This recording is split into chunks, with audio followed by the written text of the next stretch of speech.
Tenemos otra de las obras inmortales de literatura española, esta vez del Siglo de Oro, la novela El Lazarillo de Tormes, primera novela picaresca de la historia literaria española. Tenemos aquí un fragmento, es el inicio de El Lazarillo de Tormes, es la parte del prólogo. Pues sepa, bueno, es el primer capítulo en realidad, no es el prólogo, ¿no? El prólogo es cuando se presenta, ¿no es cierto? Explica las razones, las motivaciones por las que va a escribir. Esta parte es cuando ya empieza el primer capítulo, empieza a narrar su vida. O primer capítulo, primer tratado, ¿no? Como le mencioné, son 7 tratados en el Lazarillo de Tormes. Pues sepa vuestra merced, ante todas cosas, que a mí llaman Lázaro de Tormes, hijo de Tomé González y de Antona Pérez, naturales de Tejares, aldea de Salamanca. Mi nacimiento fue dentro de Río Tormes, por la cual causa tomé sobrenombre. Es decir, por la causa, ¿cierto?, de haber nacido a las orillas del río Tormes, adopta el nombre de Lazarillo de Tormes, Lázaro de Tormes. Encontramos, muestra formas de narrativa fantástica, no porque trata de mostrar un lugar conocido, muestra más bien el realismo de la obra, conocido por el público lector, este lugar. Existe de verdad el río Tormes, existe la aldea de Tejares. Evidencia la actitud heroica del narrador. Recordemos que el pícaro es considerado en lo contrario a un héroe, es considerado un antihéroe, no un héroe. Describe las costumbres de la aristocracia, no de clases medias y sobre todo populares. Presenta una sólida unidad argumental. Eso el fragmento no los presenta y no lo tiene, es más bien irregularidad argumental. Utiliza el estilo narrativo autobiográfico, eso es muy importante en la novela, es la opción E. Recordemos que la novela El Lazarillo de Tormes rompe con la tradición de usar el narrador en tercera persona, en el narrador del él, ¿no? Él nació en una aldea, nació junto al río Tormes, sus padres son de la aldea de Tejares. No, acá decimos, yo me llamo Lázaro de Tormes, la primera persona. Y cuenta el mismo protagonista su vida. Por eso una narración autobiográfica, retrospectiva, porque desde un punto de su madurez, de su adultez, te empieza a contar su vida de su niñez, hasta que llega al punto en que te está contando la historia.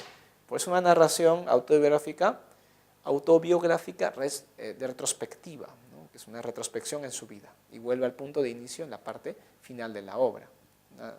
Una digamos, circularidad. Aquí está el prólogo de la obra, te empieza a contar su vida y da una vuelta hasta volver a la parte del prólogo. Este es el primer tratado, el segundo, el tercero, te va contando mientras va creciendo hasta el 7.º tratado, y en el 7.º tratado habla del mismo tema que empieza en el prólogo.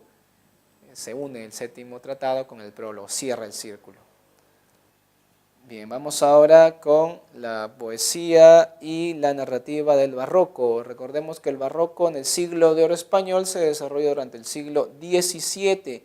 Si bien es el siglo de crisis, decadencia de la Edad de Oro, todavía a inicio de este siglo, genios de la talla de Cervantes, Góngora y Quevedo hacían todavía extraordinarias muestras de calidad literaria con el castellano.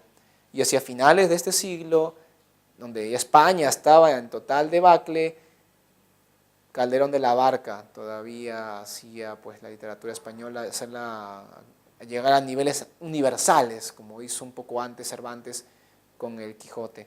Me refiero a Calderón de la Barca con La vida de sueño, por ejemplo, una obra dramática inmortal universal, que hace este autor de la misma talla que Shakespeare y otros autores como Molière a nivel universal, no solamente español.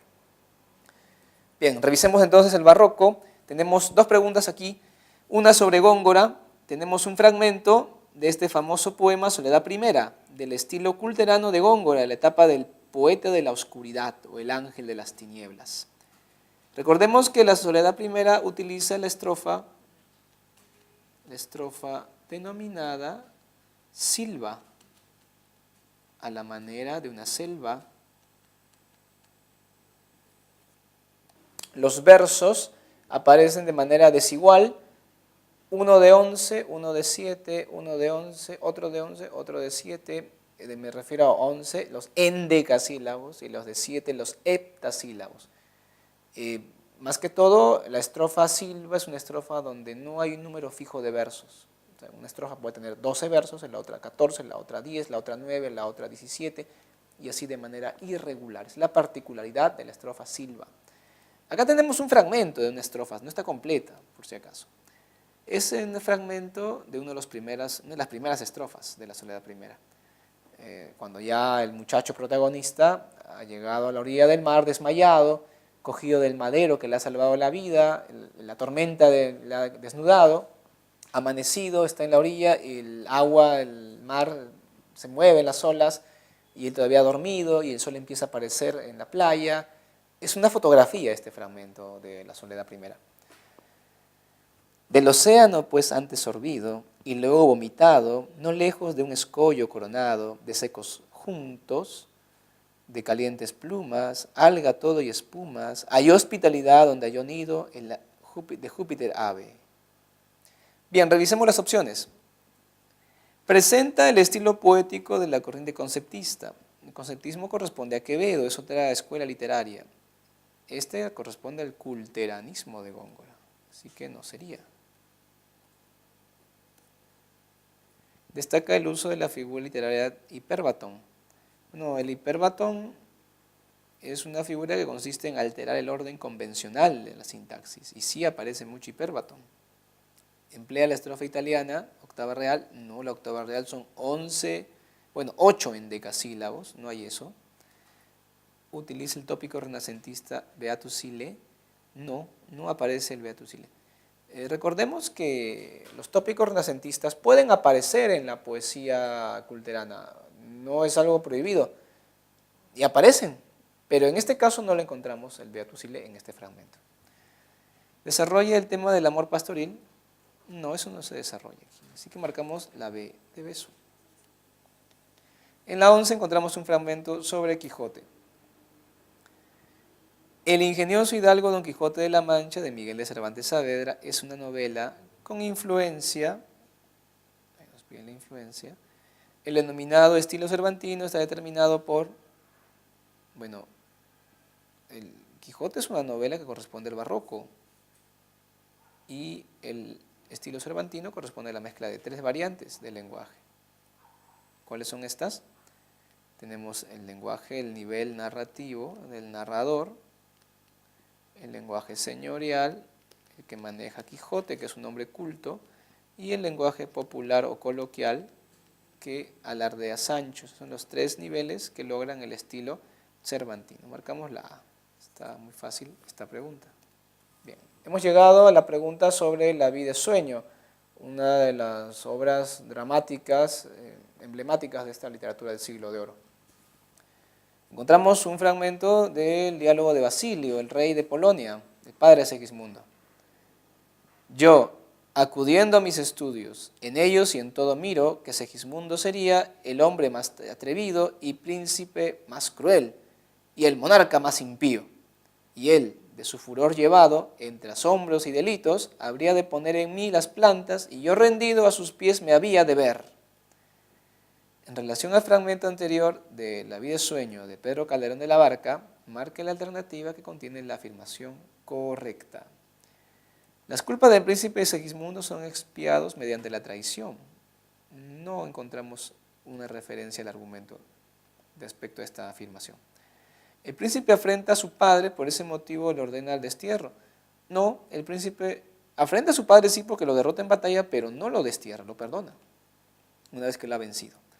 Basilio, rey de Polonia, perdona a su hijo pese a las maldades que cometió. Primero el hijo perdona a su padre y por eso el padre decide también reconciliarse con él, así que no es así. Al final se cumple el vaticinio y Segismundo reina de manera cruenta. No es así, se vuelve un monarca o un príncipe muy considerado, muy moral, ético, no es la manera como se indica aquí. Va a ser un futuro gran rey, Segismundo al final de la obra. El rey Basilio explica el augurio que recaía sobre su hijo Segismundo. Eso es verdad. Está explicando a sus sobrinos, Astolfo y Estrella, por qué motivo encerró a Segismundo de pequeño, guiándose de la astrología, del cual era seguidor el rey Basilio. Así que la respuesta es E. Vamos ahora con la pregunta número 14. Tenemos fragmento del poema 14 de los 20 poemas y de amor y una canción desesperada de Pablo Neruda. Mis palabras llovieron sobre ti acariciándote. Amé desde hace tiempo tu cuerpo de nácar soleado. Hasta te creo dueña del universo. Te traeré de las montañas flores alegres, copiúes, avellanas oscuras y cestas silvestres de besos. Quiero hacer contigo lo que la primavera hace con los cerezos. Bien, revisemos las posibilidades. La imposibilidad de relacionar al hombre con la naturaleza, al revés, es la posibilidad de relacionarlo. Compara el cuerpo del ser amado con la urbe moderna. Eso no lo hace Neruda en este poemario. Metaforización de la naturaleza con el cuerpo de la mujer. Sí, hablamos de nácar soleado, por ejemplo, la primavera, los cerezos, como si una persona pudiera ser una estación y el cuerpo de la otra fueran los frutos como cerezos. El paisaje asociado a la lejanía desdicha de la amada, ¿no? Presencia de imágenes del vanguardismo decimonónico. No existe el vanguardismo decimonónico en el siglo XX. Marcamos C entonces.